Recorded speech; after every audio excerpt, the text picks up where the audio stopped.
तो पीली पोखर में एक भगवान राधा रानी की ऐसी लीला हुई है। एक बार श्रीमती राधा रानी, उनको दुर्वासा मुनि ने बहुत वरदान दिया कि आपके हाथ से जो भी बनाएगा, जो भी बनेगा और जो भी वो खाएगा तो उसको कभी भी कोई बीमारी नहीं होगी, दीर्घायु होगा।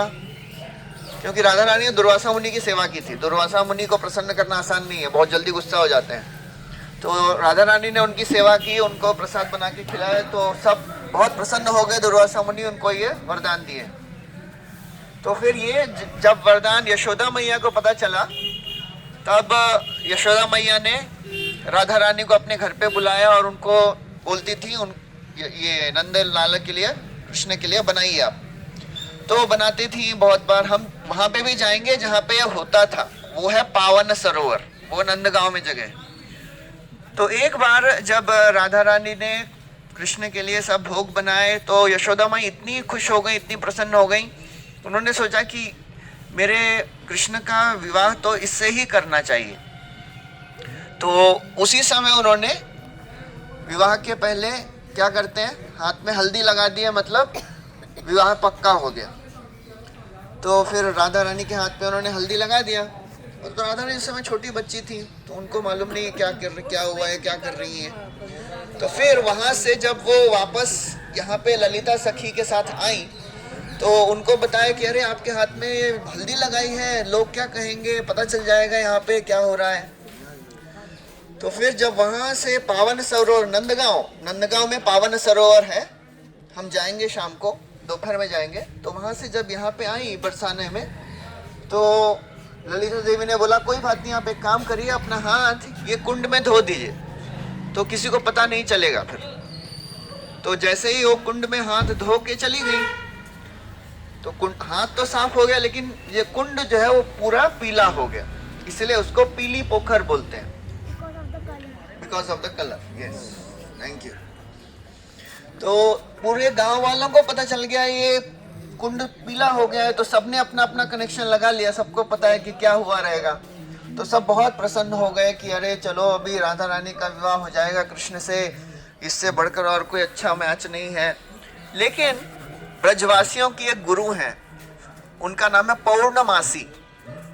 तो पौर्णमासी को पता चल गया कि अभी ये विवाह की बात चल रही है।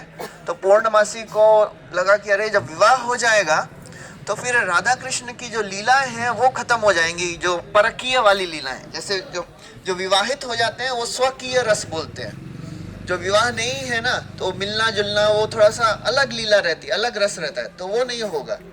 तो इसलिए पौर्णमासी ने बोला कि अभी नहीं विवाह करेंगे, अभी शुभ मुहूर्त नहीं है, बाद में करेंगे।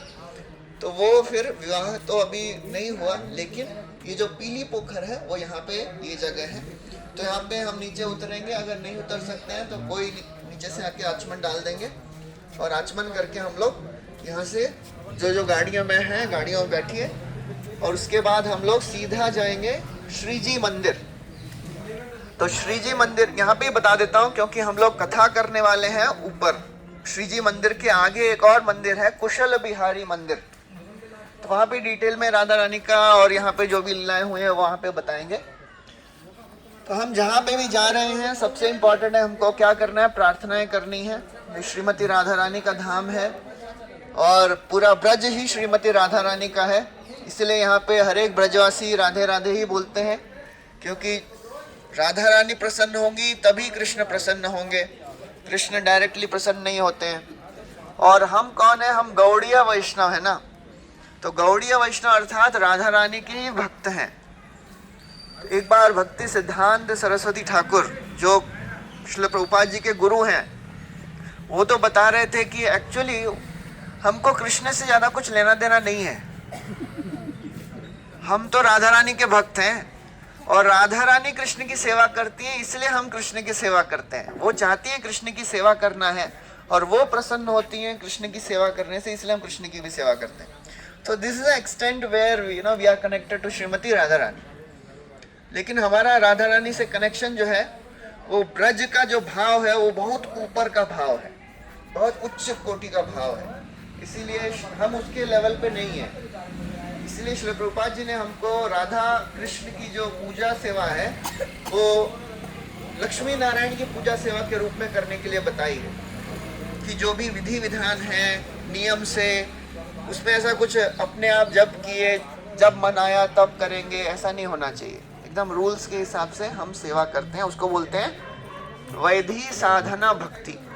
साधन भक्ति है वो विधि के हिसाब से करते हैं। तो वो हम श्री प्रभुपाद जी और हमारे जो भी आचार्य हुए हैं रूप गोस्वामी और षड गोस्वामी, उनसे हम ये सीखे हैं।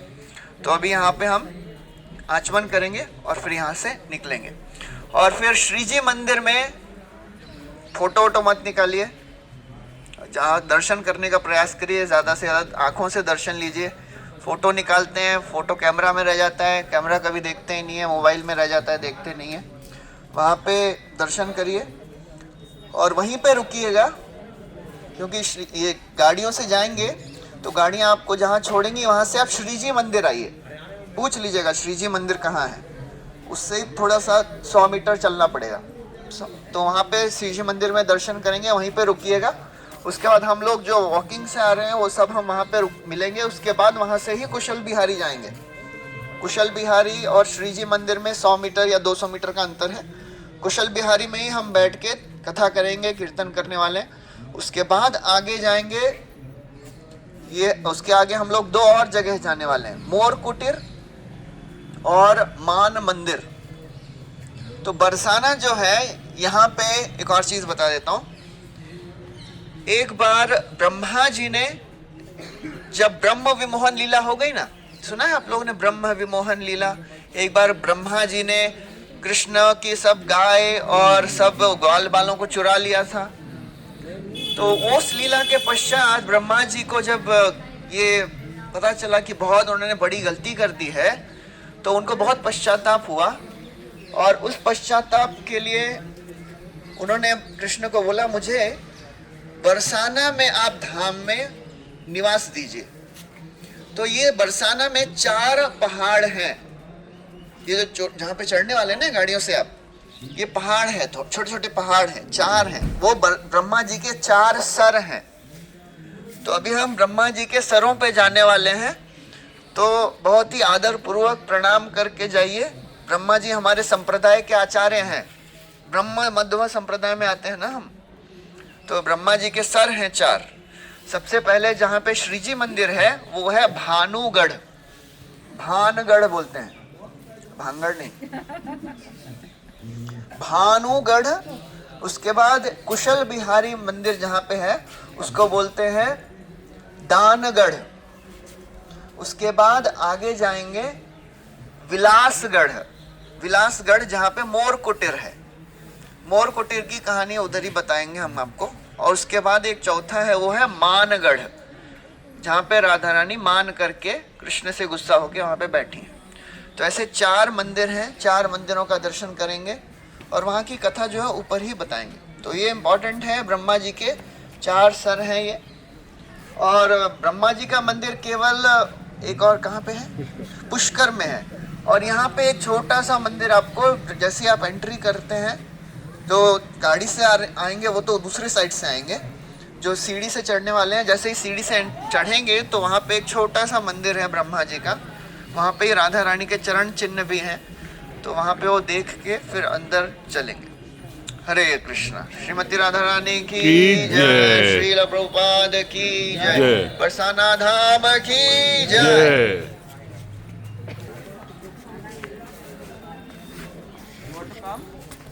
Too big.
No, no, don't go, don't go. नहीं, बहुत डीप है, स्टेप्स बड़े हैं.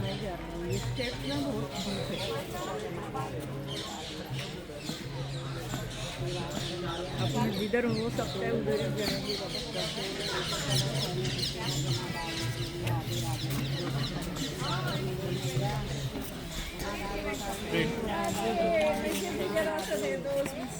मेरा मेरा मेरा कम अरे मेरा कम अच्छा आप सुनिए जो गाड़ी से जा रहे हैं ना अरे मेरा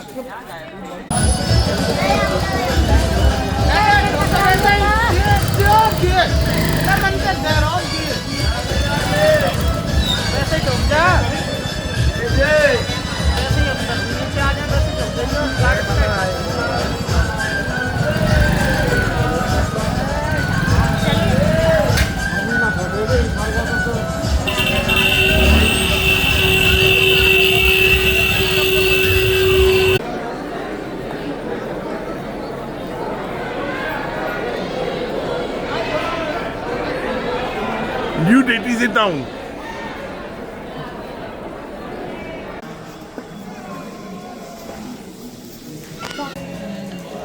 Namo Vishnu Padaya Krishna Krishnaya Bhutale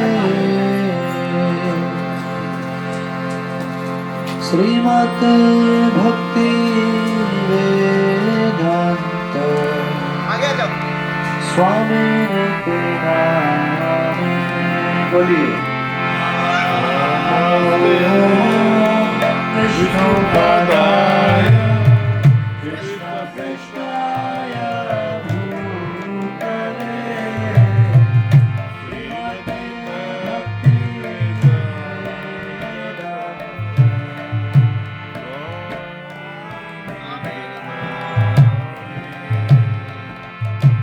Namaste Saraswati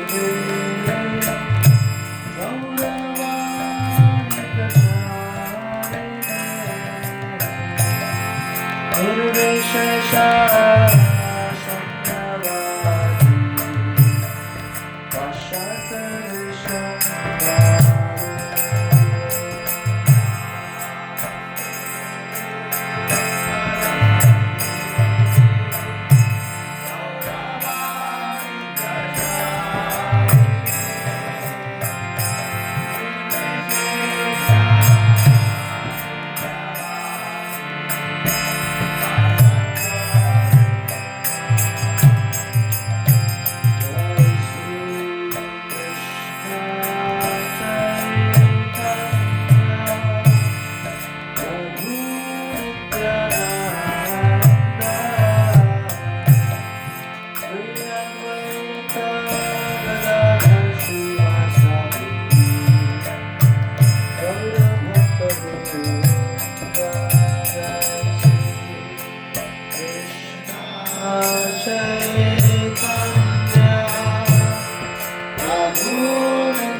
Nitai गौर प्रेमानंदे।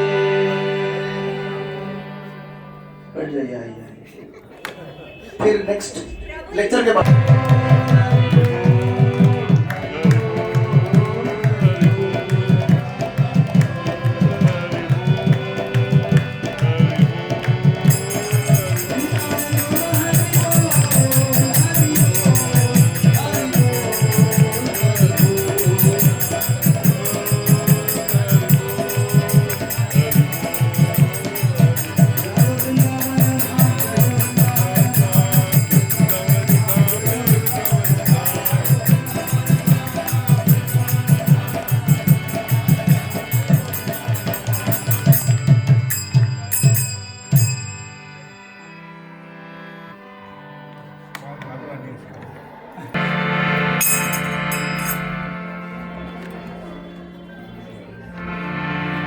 जय राधा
जय ओम विष्णुपाद परमहंस परिव्राजकाचार्य श्रुत शिष्य मदभय चरणारविंद भक्तिवेदांत स्वामी श्रील प्रभुपाद की जय। अनंत कोटि वैष्णव वृंद की जय। ग्रंथराज श्रीमद् भागवतम की जय। श्रीमती राधा रानी की जय। श्री बरसाना धाम की जय। ओम नमो भगवते वासुदेवाय। ओम नमो भगवते वासुदेवाय। ओम नमो भगवते वासुदेवाय। ओम नमो भगवते वासुदेवाय। ओम नमो भगवते वासुदेवाय। ओम नमो भगवते वासुदेवाय। ओम ज्ञानतिमिरन्धस्य ज्ञानाञ्जनाशलाकया चक्षुरोन्मिलितं येन तस्मै श्रीगुरवे नमः। नमो विष्णुपादाय कृष्णपृष्ठाय भूतले श्रीमते भक्तिवेदान्त स्वामिनिति नामिने। नमस्ते सारस्वते देवी गौरवाणी प्रचारिणी निर्विशेष शून्यवादी पाश्चात्य देश तारिणी। जय श्री कृष्ण चैतन्य प्रभु नित्यानंद श्री अद्वैत गदाधर श्रीवासादि गौर भक्त वृंद। हरे कृष्णा कृष्णा कृष्णा हरे हरे हरे राम राम राम हरे हरे। जय श्री वृंदावन धाम की जय। श्री बरसाना धाम की जय। हरे कृष्णा। हरे कृष्ण।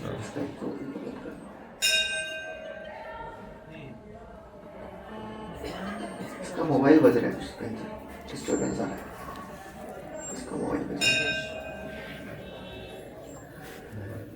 हरे कृष्णा। सो सबको सुनाई दे रहा है बाहर वाले जो बैठे हैं? ओके, बाहर वाले जो भी खड़े हैं ठीक है।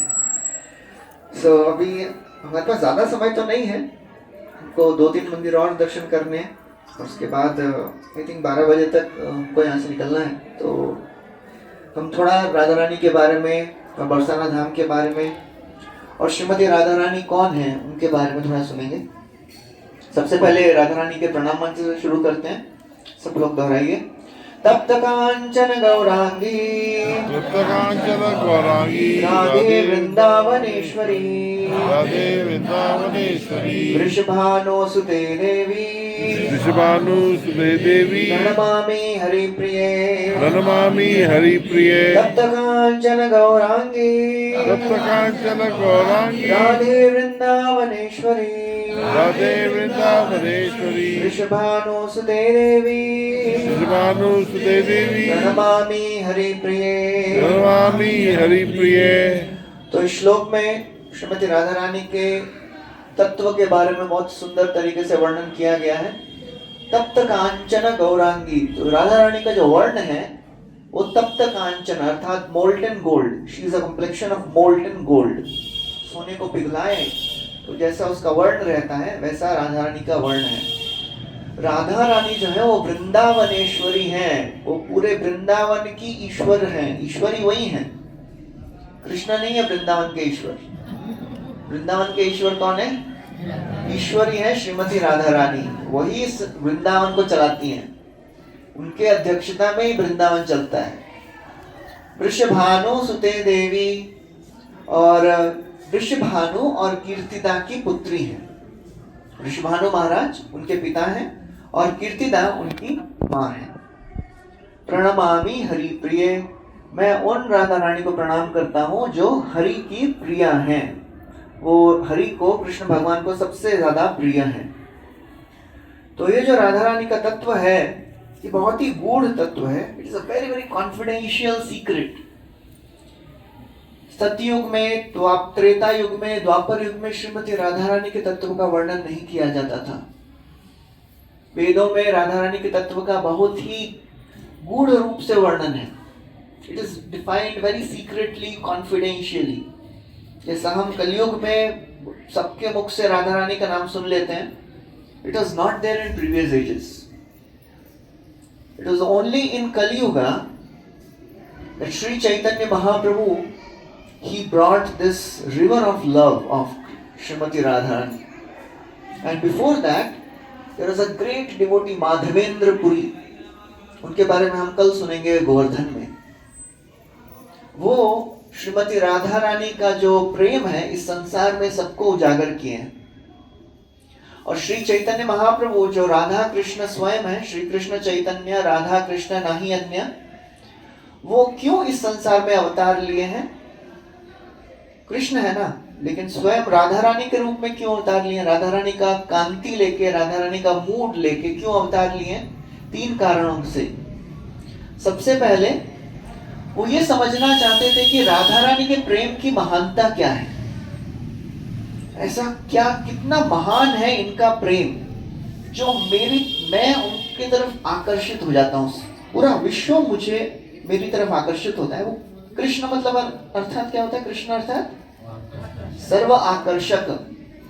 लेकिन वो सर्व आकर्षक कृष्ण श्रीमती राधा रानी के प्रेम से आकर्षित हो जाते हैं। तो क्या है वो राधा रानी के प्रेम की महिमा, वो समझने के लिए श्री चैतन्य महाप्रभु अवतार लिए।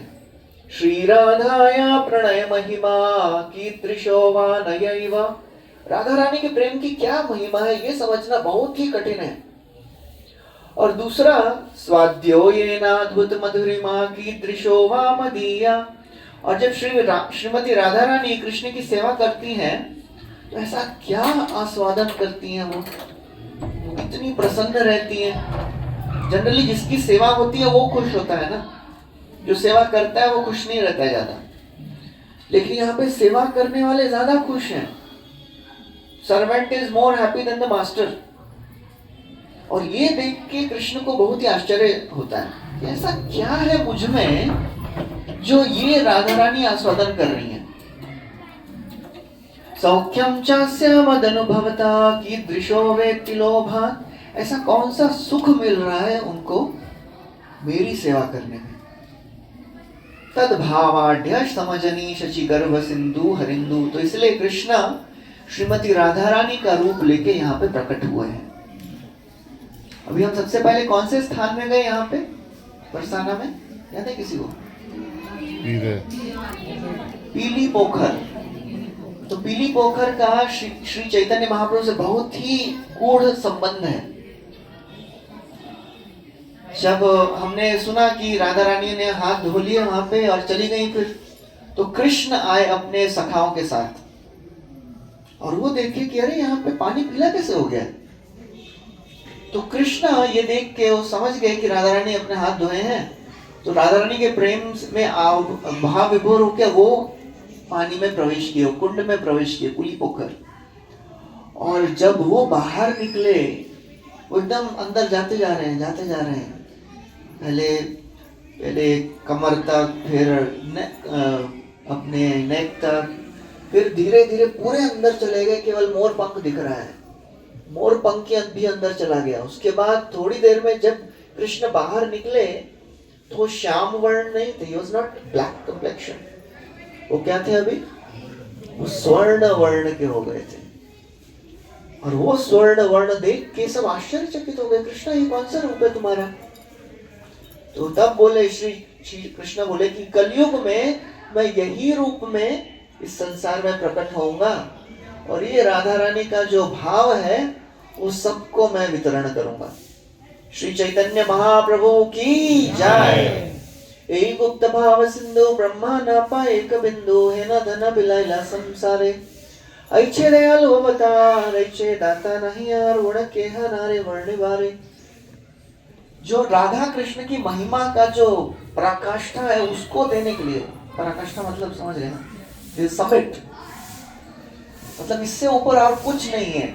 राधा रानी का प्रेम कृष्ण के लिए, वो देने के लिए श्री चैतन्य महाप्रभु स्वयं आए हैं।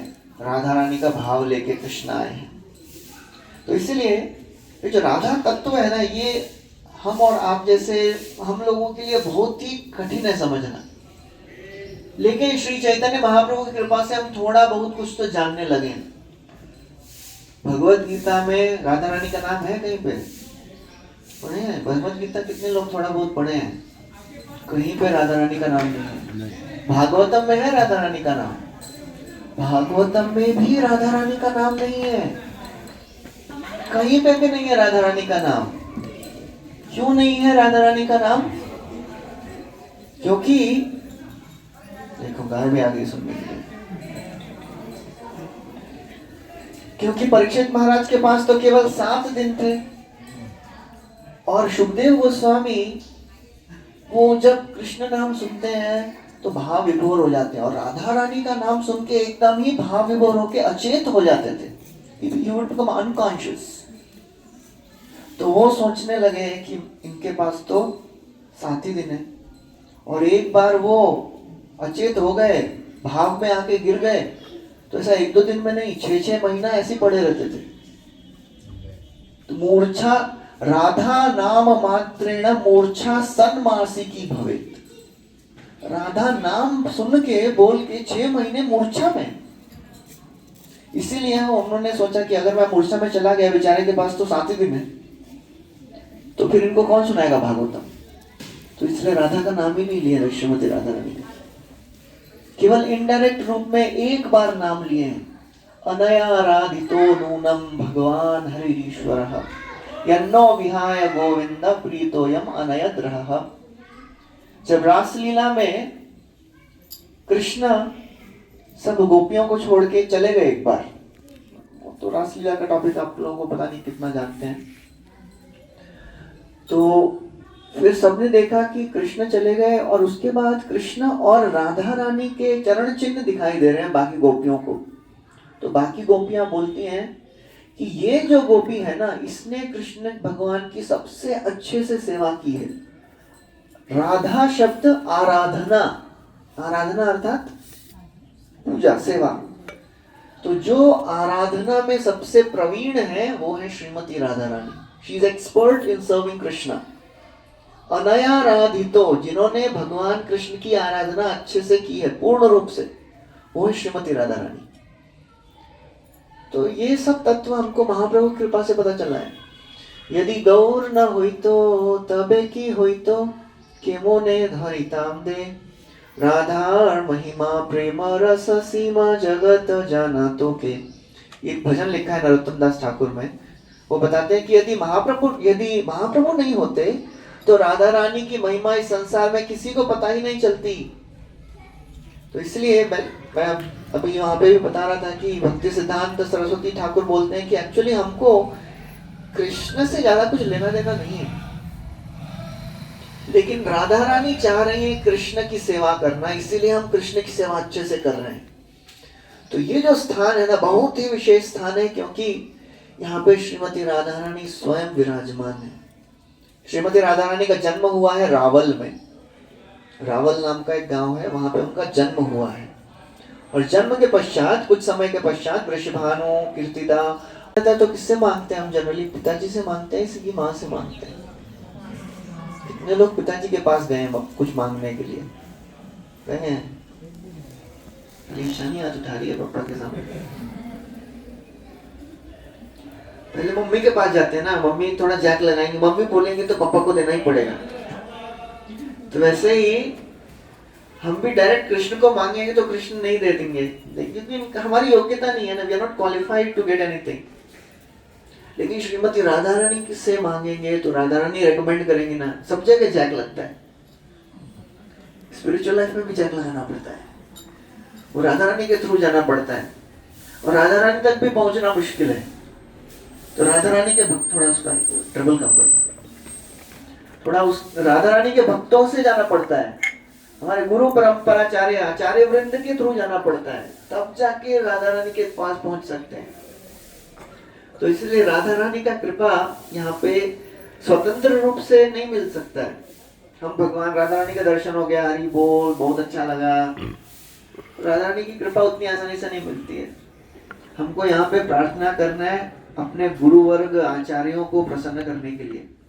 वो जो शिक्षाएं दी है ना गीता में, भागवत में, उनको अपने जीवन में उतारने के लिए यहाँ पे राधा रानी को प्रार्थना करना है, तब राधा रानी प्रसन्न होती है।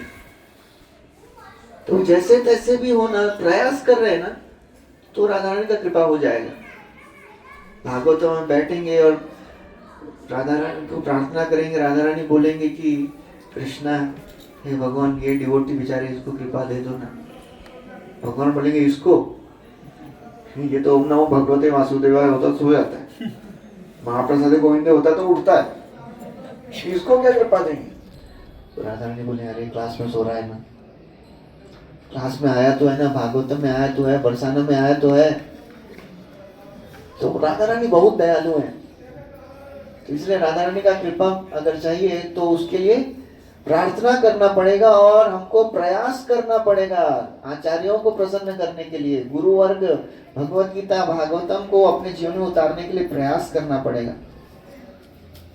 एक बार श्री प्रभुपाद जी को एक भक्त ने पूछा, प्रभुपाद जी कौन बड़े, कृष्ण बड़े कि राधा रानी बड़ी है?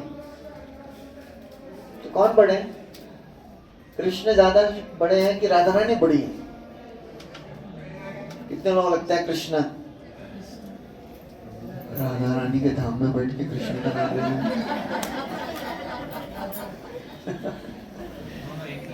वो भी हैं। एक है फिर भी राधा रानी बड़ी है। क्यों बड़ी है? क्योंकि कृष्ण भी राधा रानी के चरण पकड़ते हैं कभी कभी। अभी जाएंगे हम आगे, मान मंदिर जाएंगे।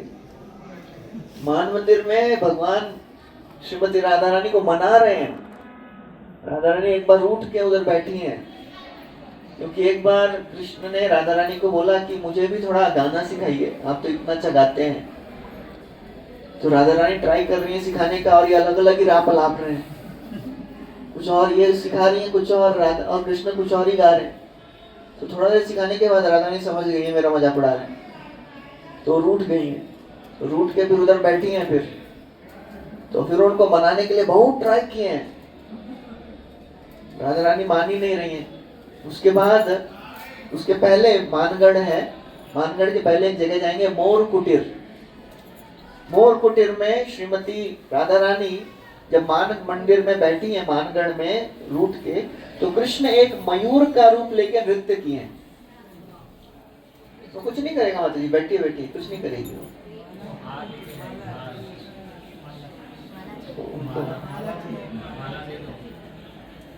तो राधा रानी कृष्ण मयूर का रूप लेके वहां पे नृत्य करने लगे। कोई बात नहीं, कोई बात नहीं, उधर वो चली जाएगी अपने आप, वो भी सुनने के लिए आते हैं वो लोग, ब्रजवासी हैं सब। तो फिर इतना अच्छा नृत्य कर रहे हैं कृष्ण मयूर के रूप में कि राधा रानी अपना जो भी मान है वो भूल जाती हैं, और फिर वो भी कृष्ण के साथ वहां पे नृत्य करने लगती हैं। तो वो जो राधा और कृष्ण के मयूर रूप का जो वर्णन है ना, वो वहां पे हम देखेंगे, बहुत ही स्पेशल है। पहले यहाँ की स्टोरी बताता हूँ, यहाँ पे क्या हुआ है। तो जब राधा रानी यहाँ पे आई है, राधा रानी का यहाँ पे मंदिर बना है भानुगढ़ पे, जो हमने श्रीजी मंदिर देखा ना, यहाँ पे राधा रानी को श्रीजी बोलते हैं या तो लाडली लाल बोलते हैं। तो श्रीजी मंदिर जो है वहां पे राधा रानी का मंदिर बन गया। लेकिन जयपुर के बहुत बड़े राजा हुए हैं, उन्होंने सोचा कि इतना छोटा सा मंदिर है, राधा रानी तो वृंदावनेश्वरी है, राधा रानी के लिए बहुत बड़ा विशाल भव्य मंदिर बनाते हैं। तो यहाँ पे कम से कम 5-10 साल में ये मंदिर बनवाए। ये पैलेस, ये पूरा महल है ना, आप घूमे होंगे तो देखे, थोड़ा दिखेगा आपको, बाहर से ही पूरा पैलेस है ये। यहाँ पे राजा ने अपना पूरा एक मंत्री वर्ग यहाँ पे स्थापित कर दिया था राधा रानी का मंदिर बनाने के लिए। तो सालों साल लग गए ये मंदिर बनाने में। कितना नीचे से ऊपर पत्थर लेके आना इतना आसान नहीं होगा ना उस समय। तो पूरा मंदिर बन गया। अभी कल मंदिर का उद्घाटन होने वाला है। आज रात को राधा रानी ये राजा के स्वप्न में आती हैं, बोलती हैं मेरा घर उधर ही है भानुगढ़ में, मैं यहाँ पे नहीं आऊंगी। अभी देखिए कितना साल यहाँ पे मेहनत करके मंदिर बनवाए, तो महाराज राधा रानी को ये नहीं बोले पहले बता देते। पूरा मंदिर बनवाने के बाद आप बोल रही है कि इधर नहीं आना है, मेरा घर वही है। तो भगवान बहुत ही नम्र होके जो आज्ञा, ये है डिवोटी, क्वेश्चन नहीं करते हैं, इसको बोलते हैं शरणागत। राधा रानी ने बोल दिया उधर ही रहना है तो उधर ही रहिए आप। तो फिर उन्होंने यहाँ पे एक दूसरे विग्रह स्थापित किए जो हमने दर्शन किया। तो वो यहाँ पे जो मोर कुटीर है ना, जहाँ पे हम जाएंगे अभी आगे, जहाँ पे एक बहुत सुंदर पेंटिंग है कृष्ण और श्रीमती राधा रानी के मयूर रूप का दर्शन वो किसने बनाया है? एक बहुत बूढ़े यहाँ पे साधु हुए थे, अंधे थे वो। एक दिन राधा रानी उनके स्वप्न में आई और बोली कि आप और उनको ये दर्शन दी, राधा कृष्ण के मयूर रूप का दर्शन दी। अंधे थे, दर्शन दी उनको, और फिर बोलती है कि आपने जो ये दर्शन किया है ना, आप उसको पेंट करिए। बोले मैं तो अंधा हूँ, मुझे कैसे पता चलेगा, कैसे मैं बनाऊंगा? तो राधा रानी बोली आप चिंता मत करिए, आप बस प्रयास करिए, बाकी सब मैं कर दूंगी। तो वो अंधे व्यक्ति इस जंगल में कुछ मिनरल्स, अलग अलग रंग के मिनरल्स ढूंढ रहे हैं, फिर सब अंधे ही हैं, और राधा रानी बताती हैं कि यहाँ पे जाइए ये मिलेगा, यहाँ पे जाइए ये मिलेगा, और मन से ही उन्होंने ये पेंटिंग बनाया है। जो पेंटिंग आप देखेंगे वो वही अंधे साधु ने बनाया हुआ पेंटिंग है, बहुत ही सुंदर पेंटिंग है। ये जो बरसाना धाम है ना, बहुत विशेष धाम है। और एक बार यहाँ पे एक और बड़े संत हुए थे, बूढ़े संत थे, और उस समय ये पूरा जंगल था, यहाँ पे शेर रहते थे, शेर, बाघ, चीते, सब जंगली जानवर। तो एक बार एक शेर को ये साधु ने बोला तुम क्यों परेशान करते हो लोगों को, तो परेशान मत करो। तो बेचारा शेर बोला, शेर मान गया, और शेर उनका डिसाइपल बन गया, तो शिष्य बन गया शेर उनका, सच में है। तो अभी क्या करेंगे, शेर को अभी गुरुजी की सेवा करनी है। तो गुरुजी क्या करते थे, वो शेर के गले में ऐसा एक बोर्ड लगा देते थे और एक मटका दे देते थे, और बोर्ड पे लिखते थे मधुकरी। भिक्षा मांगने के लिए ना, पहले साधु जाते थे, तो अभी शेर डिसाइपल है ना, तो शेर के गले में एक मटका लटका के बोले जाओ भिक्षा मांग के लाओ। तो शेर यहाँ पे सब ब्रजवासियों के घर पे जाता था, खटखटाता था, तो बोले तो डर जाते थे, अरे बाप रे शेर है, लेकिन बोले मधुकरी लिखा है, तो चुपचाप खड़ा रहता था, कुछ करता नहीं था। तो सब ब्रजवासी यहाँ पे रोटी डाल रहे हैं, कुछ डाल रहे हैं, जो भी मिलता था वो लेके जाता था, गुरुजी को देता था, फिर गुरुजी उसमें से जो भी इसको देते थे वही खाता था, वो पूरा वेजिटेरियन हो गया था वो शेर। तो ये धाम की महिमा है। और इस धाम में ना आके हमने सुना है कि यहाँ पे किसी भी धाम में वैष्णवों के बारे में सुनना आवश्यक है। ये बरसाना में एक बहुत महान संत हैं, उनका नाम है रमेश बाबा जी। यहाँ पे जो भी आप डेवलपमेंट देख रहे हैं ये उनके द्वारा ही हुआ है। जब पिछले राधानाथ स्वामी महाराज, हमारे गुरु महाराज जो हैं, जब 20 साल की आयु में यहाँ पे आए थे, तब से वो रमेश बाबा जी से मिले थे। उस समय ये सब कुछ नहीं था, यहाँ पे जो मान मंदिर जाएंगे एकदम सिंपल सा था, ज्यादा कुछ था नहीं। तब से वो रमेश बाबा जी यहाँ पे रहते हैं, और यहाँ पे वो जो भी इस क्षेत्र में, ब्रज में जितना भी आप विकास देख रहे हैं, विशेषकर इस बरसाना में, विशेषकर रमेश बाबा जी के द्वारा हुआ है। और मान मंदिर के नीचे हम वहां पे नहीं जाएंगे, रमेश बाबा जी ने यहाँ पे गौशाला खोली है। यहाँ पे 65,000 गायें हैं, और ये गायों को दूध नहीं है, जो भी इधर उधर छोड़ी हुई गायें हैं, जो जिनको कोई मारने वाला है, वो गायों को बचा के यहाँ पे सब लालन पालन किया जाता है। तो रमेश बाबा जी यहाँ के बहुत महान संत हैं, तो उनके बारे में बोलना आवश्यक है, क्योंकि वो यहाँ के सबसे बड़े संत यही हैं। उनके द्वारा ही ये सब जो भी धाम उजागर हुआ है। तो श्रीमती राधा रानी का जो यहाँ पे विशेष स्थान है, उसको हम थोड़ा समझने का प्रयास करेंगे। श्री कृष्ण भगवान की अनेक शक्तियां होती हैं, उनमें से 3 शक्तियां प्रमुख हैं, संधिनी, लादिनी और संवित। संधिनी शक्ति वो शक्ति है जिससे भगवान इस संसार की सृष्टि करते हैं। संवित शक्ति वो शक्ति है जिससे भगवान इस संसार के सब चीजों को जानते हैं। और लादिनी शक्ति वो शक्ति है जिससे भगवान आनंद में रहते हैं, और वो लादिनी शक्ति है श्रीमती राधा रानी। श्रीमती राधा रानी जो है 2 कार्य करती हैं। लादिनी कराए कृष्णे आनंदास्वादन, लादिनी र द्वारे करे भक्तेर पोषण। श्रीमती राधा रानी भक्तों का पोषण करती हैं और कृष्ण को आनंद प्रदान करती हैं। तो ये सबसे आवश्यक है। जब तक राधा रानी की कृपा नहीं होगी ना, तब तक हमारे भक्ति में पोषण नहीं होगा। हमारे जप में पोषण तब होगा जब श्रीमती राधा रानी की कृपा होगी। नहीं तो हमारा जप तो कैसे रहता है, जैसे ही जब शुरू करते हैं तो अन्य लोगों की सुगम यात्रा होती है। जैसे यहाँ पे बहुत लोगों की भी हो रही है, अन्य लोगों की सुगम यात्रा दिख रहा है। यहाँ पे थोड़ा खत्म करूंगा, जल्दी खत्म करूंगा। तो मतलब नेचुरल है ना, बेचारे इतना चल के आए हैं, थक गए हैं, बैठे हैं, तो नेचुरल है। तो जिसको अगर थक गए, नींद आ रही है, तो खड़े बड़े हो सकते हैं, तो अभी थोड़ा सुन पाएंगे। यहाँ पे प्रयास करना है सुनने का। बोरिंग लगे कोई बात नहीं, सुनने का प्रयास करना है, क्योंकि जितना सुनेंगे उतना ही हम उसको अपने जीवन में उतारने का प्रयास करेंगे। नहीं तो फिर सुनेंगे नहीं तो फिर बाकी कुछ कर नहीं पाएंगे। पता ही नहीं है क्या करना है, तो फिर उसको जीवन में कैसे उतारेंगे। तो जब तक श्रीमती राधा रानी की कृपा नहीं होगी, तब तक हमारे जप में रुचि नहीं आएगी, तब तक हमारा चैंटिंग उधर ही का ही उधर अटका रहेगा। हम 1 से 2, 2 से 4 वो बढ़ नहीं पाएंगे। कभी कई बार बहुत स्ट्रगल होता है ना चैंटिंग करना और चैंटिंग को बढ़ाना। यहाँ पे श्रीमती राधा रानी से हमको यही मांगना है कि हमारा जप में थोड़ा और तीव्रता हो जाए।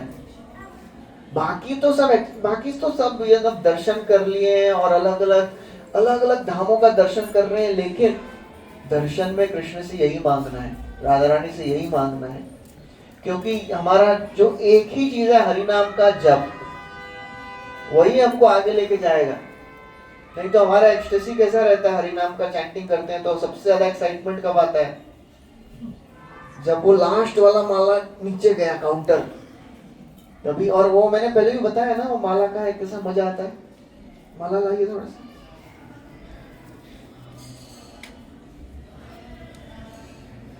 इधर से खुलता है, इधर से माला है ना।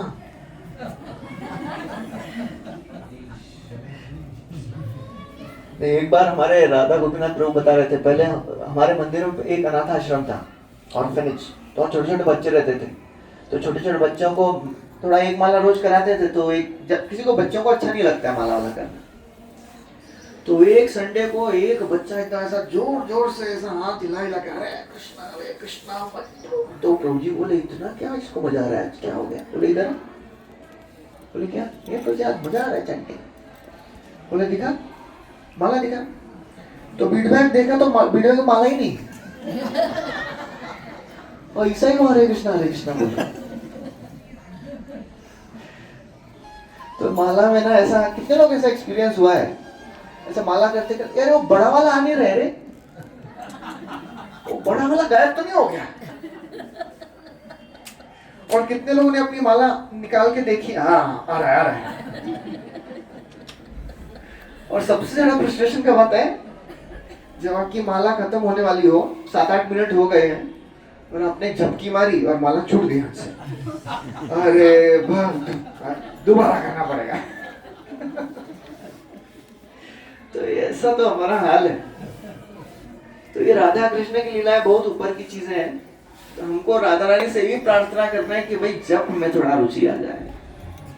हमारा सार वही है, ये न के न प्रकारेण मन कृष्ण निवेश है। तो उसके लिए यहाँ पे आए हैं। जो भी यहाँ पे धाम यात्रा कर रहे हैं, जो भी दर्शन कर रहे हैं, जो भी कीर्तन कर रहे हैं, वो एक चीज के लिए ही है, हमारा हरिनाम में थोड़ा ध्यान लगे, हरिनाम में रुचि आए।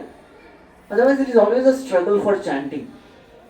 मतलब माला उठाना स्ट्रगल है, माला ध्यान से करना तो और भी स्ट्रगल है, माला का नंबर बढ़ाना 2, 4, 8, अरे प्रभु जी बहुत बड़ा स्ट्रगल है। तो यहाँ पे बहुत कृपा बह रही है, राधा रानी की कृपा बह रही है।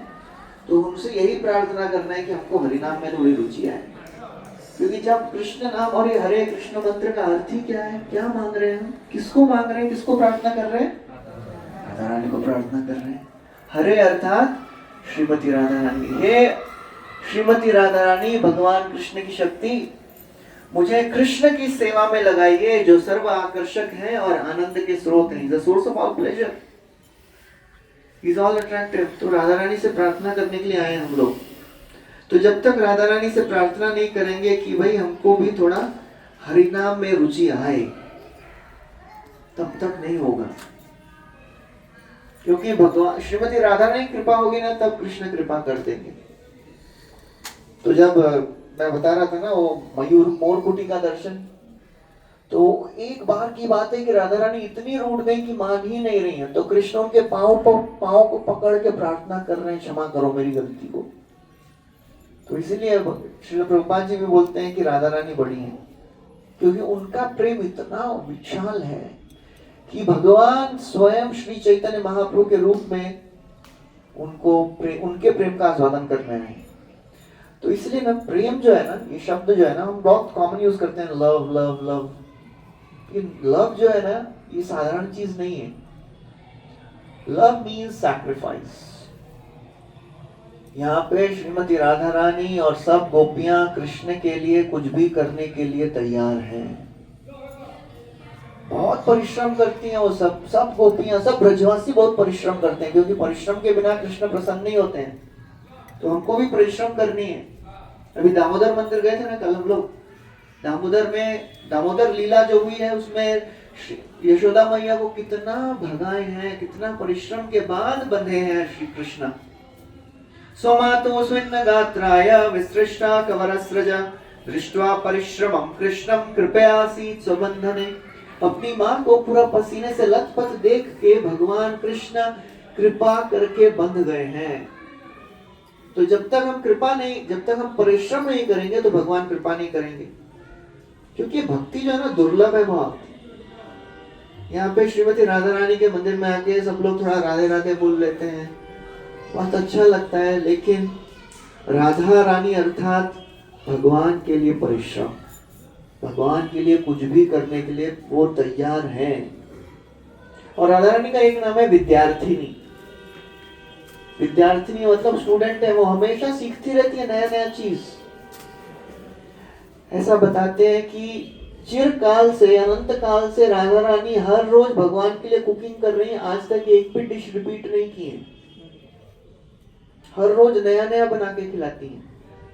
हम लोग 56 भोग भगवान के लिए बनाते हैं, तो कैसा बनाते हैं? आलू में आलू जीरा, आलू तड़का, आलू रस्सा, इंग्रेडिएंट एक ही है, थोड़ा अलग अलग। श्रीमती राधा रानी सब अलग अलग बनाती है। वो एक्सपर्ट है, वो दक्ष है। राधा रानी का एक गुण है दक्ष। वो सब चीज में भगवान की सेवा करने में दक्ष है। तो ये जो भक्ति का जो ज्ञान श्री चैतन्य महाप्रभु ने दिया है ना, राधा रानी का भाव लेके, उसको यदि हमको अपने जीवन में उतारना है तो उसके लिए परिश्रम करना पड़ेगा। क्योंकि जब तक परिश्रम नहीं करेंगे तब तक भगवान प्रसन्न नहीं होंगे, राधा रानी तो कृपा करेंगी नहीं। परिश्रम देख के कृपा करेंगी ना। असिस्टेंट उनको कौन चाहिए? जो काम करे वही असिस्टेंट चाहिए होता है ना। कि काम नहीं करेगा तो क्यों असिस्टेंट लेंगे वो हमको? तो जब हम सेवा करेंगे और राधा रानी को बोलेंगे कि हमको सेवा दीजिए और हम सेवा करेंगे, नहीं तो हम 2 घंटा क्या मांगते हैं, जितना भी माला करते हैं, सेवा दो सेवा दो सेवा दो सेवा दो सेवा दो, और सेवा है तो मुझे नहीं इसको दो। मुझे ही क्यों देते हैं आप सेवा हमेशा? तो नेक्स्ट टाइम देंगी श्रीमती राधा रानी सेवा? नहीं देंगी। तो सेवा मांगिए और सेवा मिले तो सेवा करिए, फिर दुखी मत होइए कि मुझे ही सेवा मिल जाती है, बाकी लोग तो सेवा नहीं कर रहे हैं। अरे सेवा मिलना एक बहुत बड़ा सौभाग्य है। ये मत देखिए किसको सेवा नहीं मिल रही है, सेवा जिसको मिली है उसको देखिए, क्योंकि सेवा कम लोगों को ही मिलती है। सेवा मिलना भी बहुत दुर्लभ चीज है।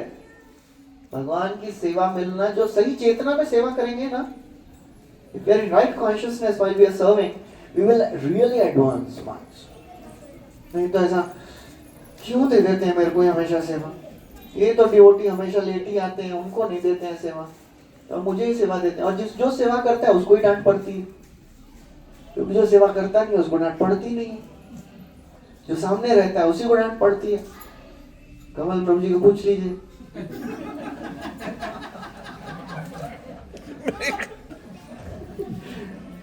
जरा इतना सेवा कर रहे हैं प्रैक्टिकली प्रभु जी, मतलब सब कुछ शुरू से वही कर रहे हैं सब कुछ। एंड मतलब मुझे कुछ सोचने के पहले ही बोल देते हैं ये भी करना है प्रभु जी, ऐसा भी है, ऐसा भी है, ऐसा करना है। हमारा जो पानी का व्यवस्था है ना, होटल में पानी का व्यवस्था है ना, you know how we arrange for it. मैंने बोला प्रभु जी देखिए पानी का टेंशन नहीं लेते हैं, लोग अपना अपना कर लेंगे। नहीं प्रभु जी ऐसे कैसे, आपने बोला है ना सेवा करना चाहिए, हम सेवा अच्छे से करेंगे। मैं बोला ठीक है, तो मुझे ही बोल रहे हैं कि आपने सेवा करने के लिए बोला है ना प्रभु जी, सेवा करने दीजिए। तो फिर बाद में क्या बताया मेरे को कैसे ढूंढा उन्होंने पानी का दुकान। मैंने ना गूगल अर्थ खोला, आप ही बता दीजिए। अब बता। बोले मैं गूगल अर्थ खोला और होटल के बाहर गूगल अर्थ से गए और सब ढूंढ रहे हैं। गूगल अर्थ में you can move around, you can see इधर कौन सा दुकान है, इधर कौन सा दुकान है, इधर। तो इधर जाके थोड़ा आगे चल के उनको एक दुकान दिखाई दिया। गूगल अर्थ में उन्होंने फोटो में दुकान के बोर्ड पे नंबर देखा और वो नंबर नोट किया और फिर उसको कॉल किया और हमारे आने के पहले पानी के 6 बॉटल आ गए थे होटल में।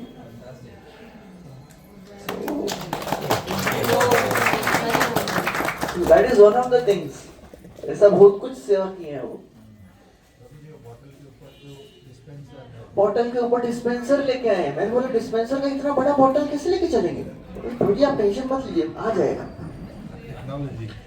मैं बोला डिस्पेंसर किधर है? क्योंकि डिस्पेंसर है बैग में रखा है। मैंने बताया तो कैसे रखेगा डिस्पेंसर? तो Prabhu ji is hi tech and he is, although he has so many health issues, but still he is in front. मतलब सबसे आगे हैं। तो उनको देख के मेरे को कभी-कभी थोड़ा सा ऐसा लग रहा है कि बाप रे कौन यंग कौन है और बूढ़ा कौन है पता नहीं चल रहा है। तो ऐसे भक्तों को देख के सेवा, मतलब सेवा कैसे करना है, कैसे मूड में सेवा करना है। भक्त लोग गाली भी देंगे, सेवा करेंगे तो गाली उनको ही पड़ती है ना। जो सेवा करते हैं उनको ही गाली पड़ती है। या तो एकोमोडेशन में प्रॉब्लम हुआ तो गाली पड़ेगी, या तो ट्रेन का बुकिंग भी उन्होंने किया है, सब कुछ प्रैक्टिकली, मतलब ट्रेन का बुकिंग्स भी उन्होंने किया बहुत सारे डिवोटीज का, एकोमोडेशन भी उन्होंने किया है सब यहाँ पे, तो गाली इनको ही पड़ती है। अरे बस प्रभु जी, हमारे बाथरूम में टॉयलेट का फ्लश नहीं चल रहा है, क्यों नहीं चल रहा है फ्लश?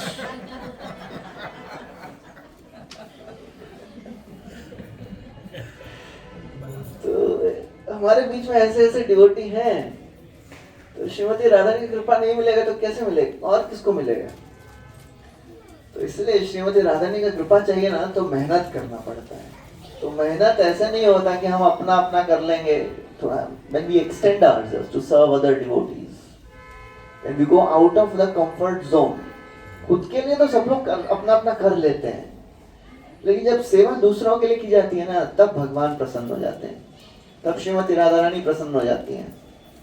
क्योंकि भगवान वही बोलते हैं, ये में भक्त जना पार्था न में भक्ताश्चते जना मद भक्ता नाम चाहिए भक्ता ते में भक्त तमामता। यदि कोई बोले कि मैं कृष्ण का भक्त हूँ, कृष्ण बोलते हैं वो मेरा डिवोटी है ही नहीं, तुम कौन है आपका डिवोटी?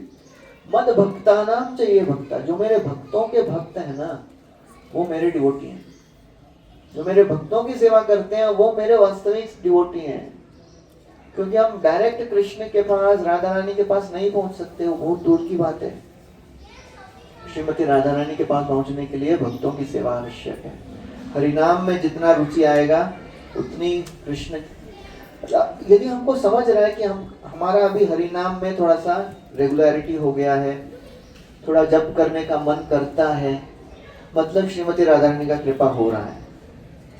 यदि हमको अभी भी हमारा एंडेवर है कि माला करना, माला उठाना, माला करना एंडेवर है, मतलब श्रीमती राधा रानी की कृपा से बहुत दूर हैं अभी हम लोग। क्योंकि राधा रानी 2 कार्य करती है ना, लादिनी कराए कृष्ण आनंद स्वादन, लादिनी द्वारे करे भक्तेरा पोषण। भक्तों के भक्ति का पोषण कौन करती है? श्रीमती राधा रानी। और श्रीमती राधा रानी की कृपा तब होगी जब हम प्रयास करेंगे, जप करने का ठीक से प्रयास करेंगे, सेवा मांग के लेने का प्रयास करेंगे, प्रचार करने का प्रयास करेंगे। जैसे यहाँ पे बहुत सारे सोसाइटी से आए हैं लोग, हमारे ऑर्चिड से भी आए हैं, प्रेसिडेंशियल से आए हैं। प्रचार जितना करेंगे, अगली यात्रा में अभी 40 हैं तो 100 लोग आ जाएं और भक्त बनाएं, वो श्रीमती राधा रानी को प्रिय। क्योंकि Shrimati Radha Rani needs assistant to serve Krishna. तो हमको क्या करना है? भक्तों को लेके आना है, राधा रानी की सेवा में लगाना है, तो उससे राधा रानी प्रसन्न होगी। तो इसीलिए यहाँ पे हम लोग श्रीमती राधा रानी के धाम में आए हैं कि राधा के नाम की बहुत महिमा है। ऐसा बोलते हैं, ब्रह्म वैवर्त पुराण में वर्णन आता है, जब र शब्द का उच्चारण किया जाता है तो कृष्ण इतने भाव विभोर हो जाते हैं, और ध बोला जाता है तो कृष्ण भागते हैं वो डिवोटी को कृपा देने के लिए जो राधा नाम बोल रहा है। तो श्रीमती राधा रानी के नाम की बहुत महानता है, और हमारे आचार्यों ने, श्रील प्रभुपाद जी ने बताया, वही श्रीमती राधा रानी का नाम, हमारे लिए ना राधा रानी का नाम लेना भी हम उसके योग्य नहीं है। इसीलिए हमको श्री चैतन्य महाप्रभु ने यह हरे कृष्णा मंत्र दिया, जिसमें हरे जो है वह श्रीमती राधा रानी, क्योंकि हम अपने स्वामी का नाम भी लेने के लिए योग्य नहीं है। वो स्वामी है ना, हमारे स्वामी नहीं है वो, गुरु का नाम, स्वामी का नाम नहीं लेते। तो इसलिए हरे नाम का जो उच्चारण का अर्थ वही है श्रीमती राधा रानी। तो इसलिए हम अभी ज्यादा यहाँ पे समय नहीं लगाएंगे, अभी यहाँ पे हम कथा को विराम देंगे। ऐसा बहुत सारी कथाएं, कल के बाकी मंदिरों की भी कथा नहीं हुई है। एक सनातन गोस्वामी का थोड़ा सा बता देता हूँ, क्योंकि सनातन गोस्वामी और मदन मोहन मंदिर का हम दर्शन तो कर लिए, उनकी कथा नहीं सुनी। तो ये जो ब्रज के जो 3 मुख्य विग्रह है ना, गोविंद, गोपीनाथ, मदन मोहन, वो ब्रज वज्रनाभ ने बनवाए हैं। वज्रनाभ कौन है? कृष्ण के प्रपौत्र, ग्रेट ग्रैंडसन ऑफ कृष्णा। वो उत्तरा के अभिमन्यु के पुत्र हैं। तो जब कृष्ण चले गए तो वज्रनाभ ने उत्तरा को पूछ के बहुत सारे विग्रह बनवाए हैं और उनको ब्रज में स्थापित किए हैं। तो समय के साथ ये सब विग्रह लुप्त हो गए थे, किसी को मालूम ही नहीं है मदन मोहन कहाँ है, गोविंद देव कहाँ है, गोपीनाथ कहाँ है, पता नहीं है।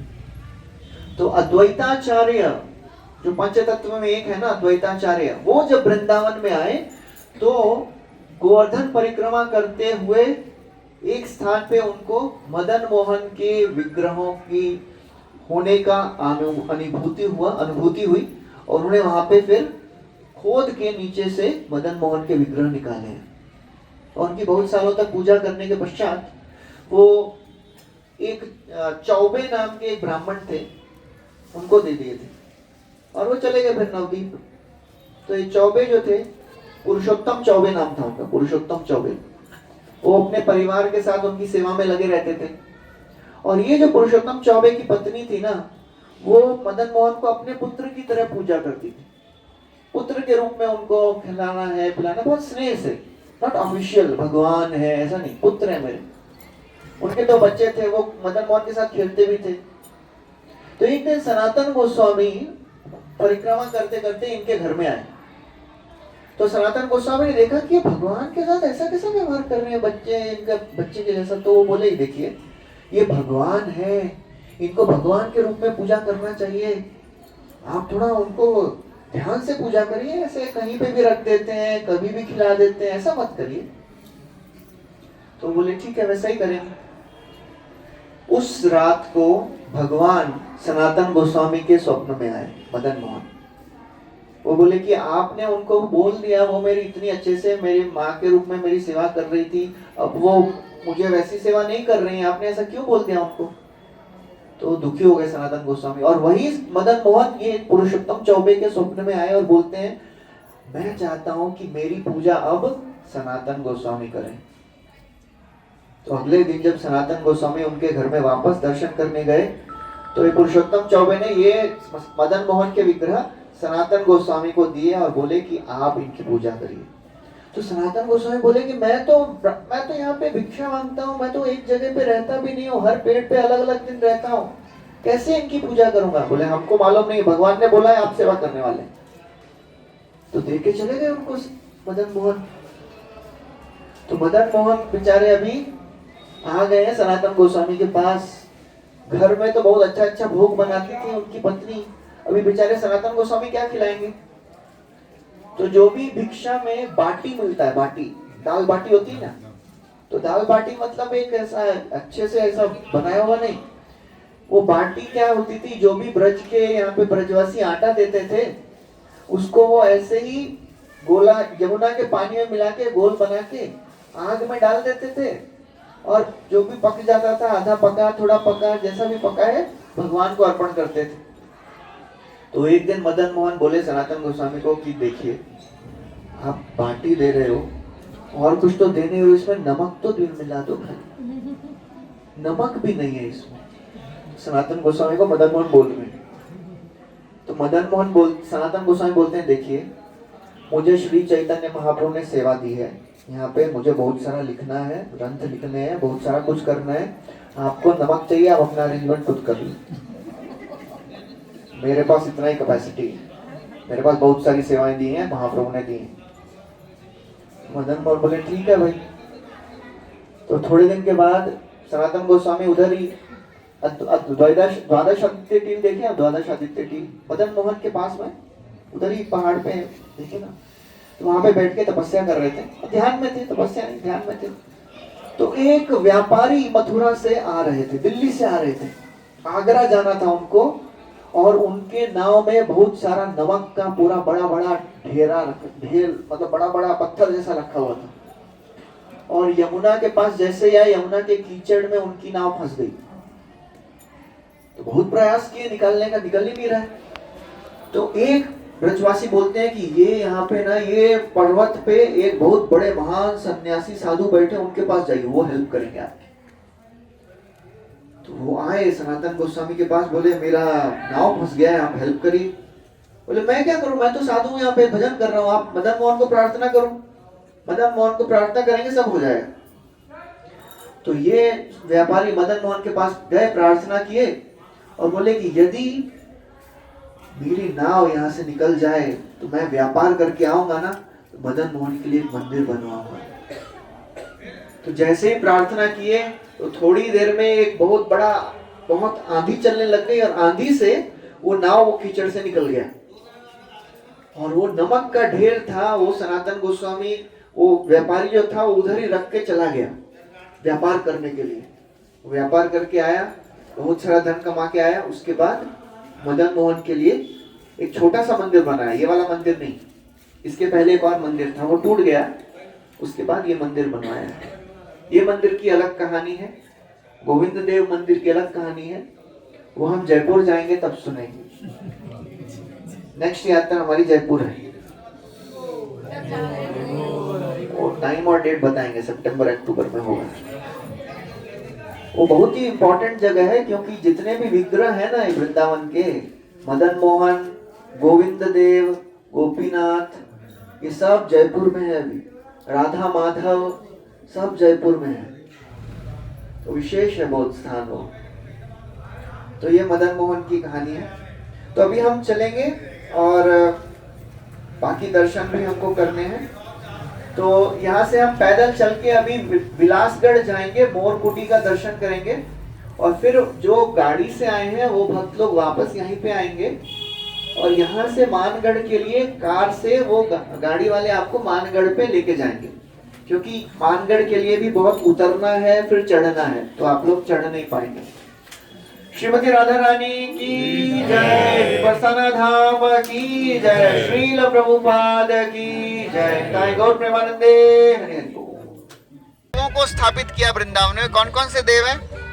वो एक हरिदेव है जो गोवर्धन में है, कल हम लोग दर्शन करेंगे उनका।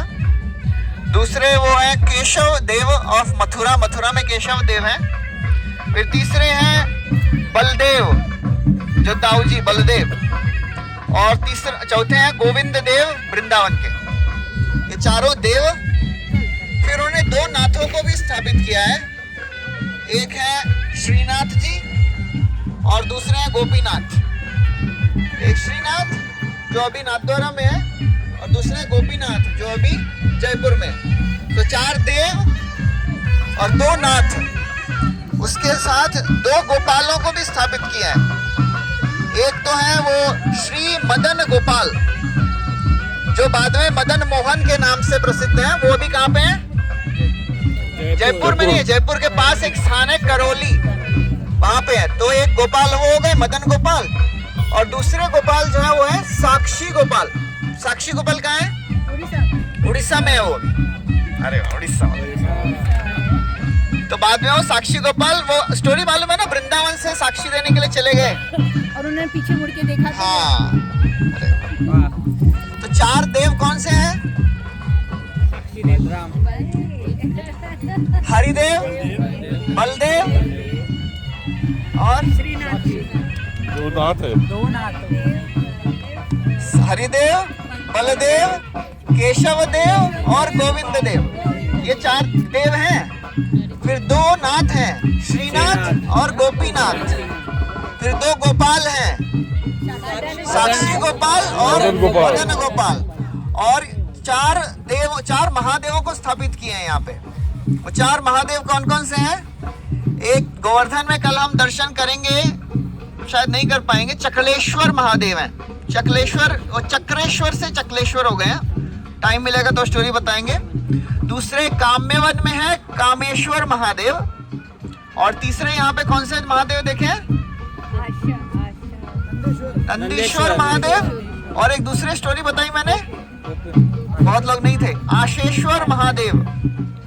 तो आशेश्वर महादेव की स्टोरी मैंने बताई कुछ लोगों को। जब यहाँ पे भगवान शिव जी कृष्ण का दर्शन करने के लिए आए, गोपाल जी का दर्शन करना चाहते थे, तो यशोदा मैया को बोले हम मुझे दर्शन करना है। तो यशोदा मैया बोली आपका ऐसा रूप देख के मेरा कान्हा डर जाएगा। उनको लगा कोई साधु आए हैं, जटा है बड़ी बड़ी, सांप है, तो पता नहीं कौन साधु है, हमारा कान्हा डर जाएगा, तो हम नहीं दिखाएंगे आपके हमारे कान्हा को आपको। तो बहुत रिक्वेस्ट किए लेकिन नहीं सुने यशोदा मैया। तो वो नाराज, बहुत दुखी होके, नाराज नहीं, दुखी होके एक जगह पे बैठे हैं। उनको आशा में बैठे हैं कि दर्शन होंगे, इसलिए उनका नाम है आशेश्वर महादेव। और फिर कृष्ण रोना शुरू किए और रुक ही नहीं रहे यार, कितना रो रहे हैं, सब प्रयास कर लिए लेकिन रुक ही नहीं रहे। तो किसने बोला कि लगता है वो सुबह में बाबा जी आए थे ना, उनको लेके आना पड़ेगा। तो फिर यशोदा मैया ने अपने असिस्टेंट्स को भेजा कि आप लेके आइए उनको। तब जब वहां से शिव जी को बुला के लेके आई हैं, जैसे ही कृष्ण दर्शन किए उनका, तब शांत हो गए। तो यशोदा मैया इतनी खुश हो गई, बोली आप एक काम करिए, आप इधर ही रहिए, जब भी मेरा कान्हा रोएगा तो आपको हम बुलाएंगे। तो ऐसा करके उन्होंने वहां पे स्थापित किए हैं, वो है नंदीश्वर महादेव। तो कौन कौन से महादेव हैं? नंदीश्वर, आशेश्वर, चक्रेश्वर और कामेश्वर। और उसके साथ उन्होंने 4 देवियों को भी यहाँ पे स्थापित किया है। 4 देवियां कौन है? गोवर्धन में एक मानसी देवी, दूसरी देवी है वृंदा देवी, जो भी यहाँ पे नहीं है, वो भी काम्यवन में है। जब औरंगजेब सब अटैक कर रहा था, आक्रमण कर रहा था ना, तो सब डीटीज को यहाँ से शिफ्ट कर रहे थे, तो साथ में वृंदा देवी भी थी। तो Kamyavan is the border of Braj, वहाँ पे ब्रज खत्म हो जाता है। तो काम्यवन पहुंच के वृंदा देवी बोली मुझे ब्रज से मत लेके जाओ बाहर। तो इसलिए वृंदा देवी पहले यहीं पे रहती थी। ये वृंदा कुंड में आए हैं हम लोग, ये वृंदा देवी का स्थान है। वृंदा देवी वो देवी है जो पूरे ब्रज का संचालन करती है। She is the coordinator, manager, सब वही है। तो फिर यहाँ से वो शिफ्ट हो गई काम्यवन में। तो पहली देवी है मनसा देवी, मानसी देवी, दूसरी देवी है वृंदा देवी, तीसरी देवी है मथुरा में है पतला देवी, पटला देवी, वो और चौथी है वृंदावन में योग माया देवी। तो ये 4 देवियां हैं। तो इन सब मूर्तियों को वज्रनाभ ने वृंदावन में स्थापित किया था। समय के साथ सब लुप्त हो गए, तो बड़े बड़े गोस्वामी आए और भक्त आए, उन्होंने फिर वहां पे जाके सब मूर्तियों को वापस निकाला है। तो अभी यहाँ पे हम लोग वृंदा कुंड में आए हैं। यहाँ पे वृंदा देवी पहले यहीं पे विराजमान थी, और जब वृंदावन यहाँ से शिफ्ट हो गई, वृंदा देवी काम्यवन में चली गई, तो यहाँ पे एक दूसरे विग्रह को स्थापित किया गया। सेवा पूजा में प्रॉब्लम हो रहा था, तो अंत में ये इस्कॉन के अंदर दे दिया गया है। तो यहाँ पे इस्कॉन के भक्तगण ये यहाँ पे सेवा पूजा का संचालन करते हैं। तो ये जो कुंड है, ये वाला जो कुंड है वो है वृंदा कुंड, और उसके उस साइड भी एक कुंड है, उसका नाम मेरे को याद नहीं आ रहा है, लेकिन ये कुंड मेन है वृंदा कुंड। तो अभी और उस यहाँ पे जो मंदिर है ना, ये मेन वृंदा देवी का मंदिर है। वृंदा देवी का मेन मैसेंजर कौन है? पोपट, पैरट। तो यहाँ पे वृंदा देवी के हाथ में एक थोड़ा छोटा सा शुक है, शुक मतलब पैरट, उसका नाम दक्ष है। दक्ष वो सबसे मेन जो पैरट है। तो वहाँ पे दर्शन करेंगे, वहाँ पे हम तुलसी आरती गा लेंगे और तुलसी आरती के बाद हम लोग बैठ के यहाँ से जाएंगे पावन सरोवर। रास्ते में आया था अभी इधर ही, 1 मिनट के बाद पावन सरोवर आया था। तो पावन सरोवर पे बाकी कथा हम बताएंगे। श्री वृंदा देवी की जय, श्री राधा रानी की जय। चलिए दर्शन कर बैठ जाइए।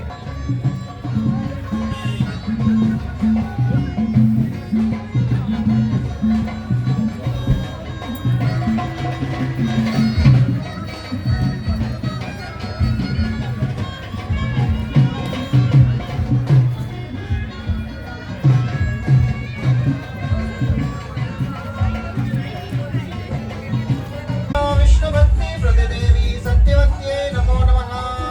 वृंदाय तुलसी देव्याय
प्रतिदेवी सत्यवत्यै नमो नमः।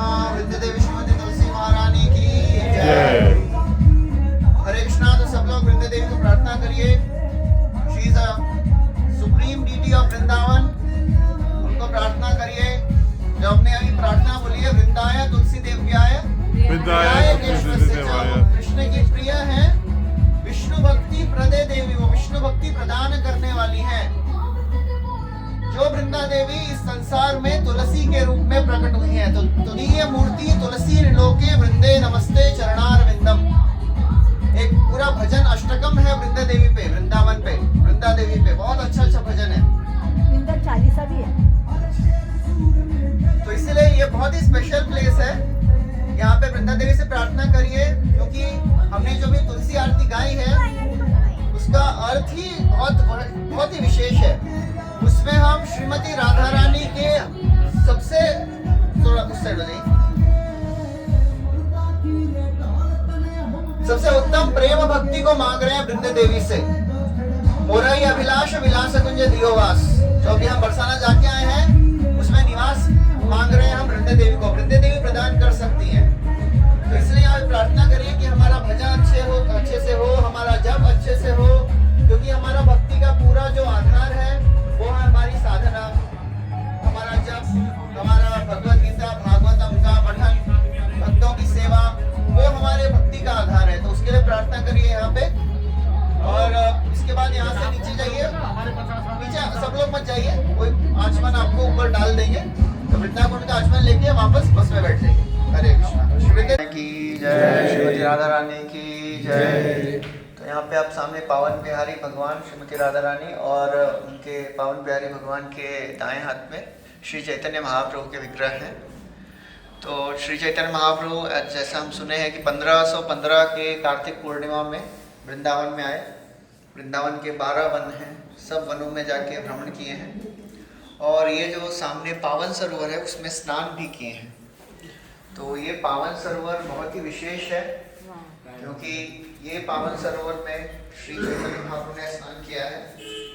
और जैसे मैंने सुबह में बताया, यहाँ पे श्रीमती राधा रानी यहाँ पे इनका किचन था, यशोदा मैया का किचन। श्रीमती राधा रानी यहाँ पे आके भगवान कृष्ण के लिए बहुत सारा भोग बनाते थे। तो क्योंकि मैंने बताया कि यहाँ पे दुर्वासा मुनि ने एक बार राधा रानी को वरदान दिए। ऐसे लोग बैठे रहे तो बैठे जाते हैं।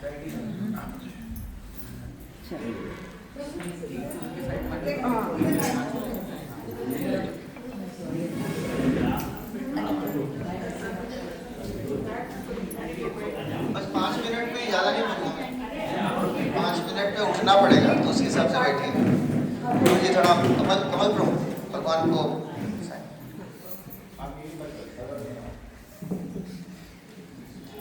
तो यहाँ पे श्रीमती राधा रानी और यशोदा मैया भगवान कृष्ण के लिए बहुत सारा भोग बनाते हैं।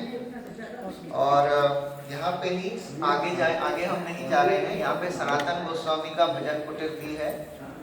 सनातन गोस्वामी का भजन कुटीर और कहाँ दिखे हैं, हम किसी को याद है? ऊपर चढ़े थे हम।